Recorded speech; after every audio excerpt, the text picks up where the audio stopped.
মায়ামৰা সমাজত যুগে যুগে চলি অহা এক ঐতিহাসিক প্ৰথা। 400 বছৰতকৈও অধিক পুৰণি পৰম্পৰাই আজিও বহন কৰি আছে নিজস্ব ঐতিহ্য। পৰম্পৰা ৰক্ষা কৰি আধ্যাত্মিকভাৱে গুৰুৰ শৰণাপন্ন হ'ল চাবুৱাৰ বৈষ্ণৱ সমাজ। এয়া হৈছে শ্ৰী শ্ৰী দিনজয় মায়ামৰা সত্ৰত 3খনকৈ গাঁৱৰ পুৰুষ মহিলাই একেলগে ভগৱন্তৰ ওচৰত সমৰ্পণ হোৱা এক বিৰল দৃশ্য। এই আধ্যাত্মিকতাৰ পৰিৱেশে এতিয়া চাবুৱাৰ দিনজয় সত্ৰৰ অন্তৰ্গত গাঁওকেইখনক পৰিৱৰ্তিত কৰিছে দ্বিতীয় বৈকুণ্ঠ ধামলৈ, য'ত ডিব্ৰুগড়ৰ চাবুৱাৰ দিনজয় সত্ৰত ৰহমৰীয়াৰ হাঁহৰিয়াল গাঁৱৰ 26 গৰাকী পুৰুষ আৰু 26 গৰাকী মহিলা, গোৱালচুক গাঁৱৰ 44 গৰাকী মহিলা আৰু 44 গৰাকী পুৰুষ আৰু ভাটি মাইজান গাঁৱৰ 23 গৰাকী পুৰুষ মহিলাই একেলগে গুৰুৰ ওচৰত সমৰ্পিত কৰিছে।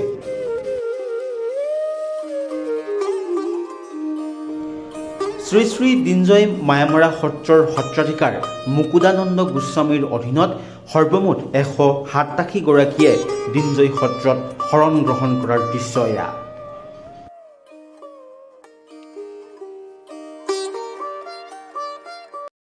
প্ৰৱৰ্তক শ্ৰী শ্ৰী শংকৰদেৱ, তাৰপিছতে আহিলে শ্ৰী শ্ৰী মাধৱদেৱ, তেওঁৰে শিষ্য আছিলে গোপালদেৱ। সেই গোপালদেৱৰে প্ৰৱৰ্তিত কালসংহতিৰ গোপালদেৱৰ শিষ্য অনিৰুদ্ধদেৱ। অনিৰুদ্ধদেৱে 1601 চনতে প্ৰায় 424 বছৰ আগতে এই ধৰ্মপ্ৰচাৰ আৰম্ভ কৰিছে। তাৰে শ্ৰী শ্ৰী মায়ামৰা দিনজয় সত্ৰ এখন 1837 চনত ইয়ালৈ উঠি আহি পাৰম্পৰ ৰীতিমতে ধৰ্মীয় কাৰ্য সমাপন কৰি আছে। তাতে আজি এটা উল্লেখযোগ্য দিন, 3খন গাঁৱৰ 9 ল'ৰা 9 ছোৱালী তেওঁলোকে শৰণ ল'বলৈ আহিছে। ইয়াতে পূৰ্বাপৰ নীতি অনুসৰি তেওঁলোকে পাণ সোধাব।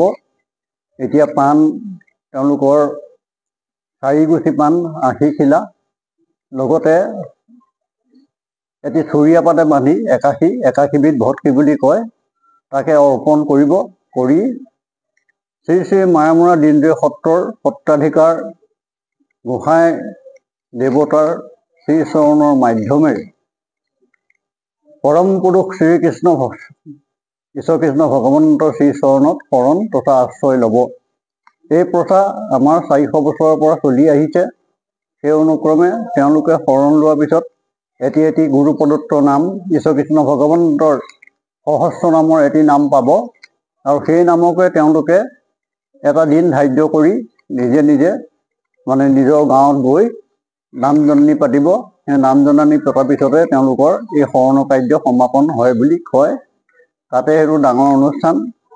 গতিকে এইটো লাহে লাহে প্ৰচাৰ হৈছে। এইটো অকল আমাৰ মায়ামৰা সম্প্ৰদায়তে এনেকৈ গুৰু শৰণ থাকে। উল্লেখ্য যে অনিৰুদ্ধদেৱে প্ৰতিষ্ঠা কৰা মায়ামৰা বৈষ্ণৱ ধৰ্মৰ সত্ৰ কেইবাখনো অৱস্থিত চাবুৱা লাহোৱাল অঞ্চলত। ইয়াৰে মায়ামৰা ধৰ্মৰ প্ৰধান সত্ৰখন হৈছে দিনজয় সত্ৰ। বগৰীতলীয়া সত্ৰ, গড়পৰা সত্ৰ, মদাৰখাট সত্ৰ, মৰিচা আলহী সত্ৰ আদি সত্ৰত বছৰটোৰ শেষৰ ফালে বিভিন্ন জাতি জনগোষ্ঠী তথা ভাষা-ভাষী লোকে সত্ৰাধিকাৰসকলৰ ওচৰত শৰণ লৈ নিজকে ধৰ্মীয়ভাৱে গুৰুমুখী হোৱা দেখা যায়। এই শৰণ পৰ্ব সম্পূৰ্ণ কৰাৰ পূৰ্বে প্ৰতিজন পুৰুষে মুণ্ডন কৰি সত্ৰাধিকাৰৰ আজ্ঞামতে 80 খিলা পাণ লৈ সত্ৰৰ বৰপুখুৰীত 3 বুৰ মাৰি বৰনামঘৰত সাষ্টাংগে সেৱা জনাই ঈশ্বৰৰ সহস্ৰ নামৰ 21টি নাম গ্ৰহণ কৰে। ডিব্ৰুগড়ৰ পৰা ৰক্তিম দাসৰ প্ৰতিবেদন, লোকেল 18।